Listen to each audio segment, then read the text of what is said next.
আবাস নিয়ে ক্ষোভে ফুঁসছে সাগরদিঘি। কি দাবিতে এদিন পথে মহিলা, যুবক, বৃদ্ধরা? যোগ্য অযোগ্যের দ্বন্দ্বে কি বলছে ক্ষুব্ধরা? আপনার আনন্দে আমাদের উদযাপন। বিয়ে হোক বা পার্টি, বহরমপুরে এবার luxury banquet hall at golden retreat.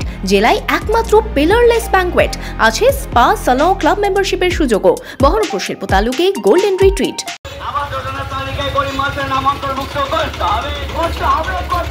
Hariharpara ডোমকলের পাশাপাশি সাগরদিঘি ব্লকেও আবাস নিয়ে ক্ষোভ। নতুন করে সার্ভে হোক, এই দাবিতে সোমবার সাগরদিঘি ব্লক অফিসের বাইরে বিক্ষোভ দেখালেন গ্রামবাসীরা। ভাঙাচুরা বাড়ি, চালের বাড়ি তারা পাবে, আর পাকা বাড়ি আলা পায় নিচ্ছে, তাকে ঘুষ খেয়ে পেয়ে নিচ্ছে। কেন চিকন বাড়ি, লাপা প্লাস্টার করে বাড়ি সেগুলো পেয়ে নিবে, আর চালের বাড়ি, খেড়ের বাড়ি,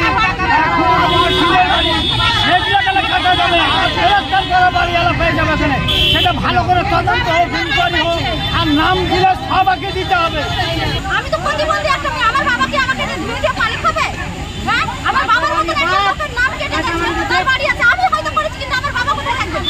আমাকে কে পুষবে? আমি নিজের খাবার জোগাড় করতে পারি না, আমার বাবাকে আমি পুষবো? যোগ্য হয়েও তালিকায় নাম না থাকার অভিযোগে এদিন উত্তেজনা ছড়ায় ব্লক অফিস চত্বরে।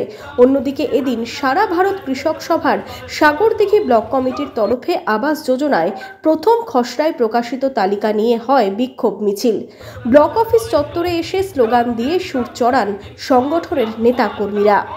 অযোগ্যর লড়াইয়ে শোরগোল গ্রামে গ্রামে। নাম বাদ যাওয়াদের অভিযোগ খতিয়ে কি দেখা হবে? নতুন করে কি সার্ভে হবে আবাসের? ক্ষুব্ধ মনে অপেক্ষায় দুস্থরা। Bureau report, Madhyabanga news.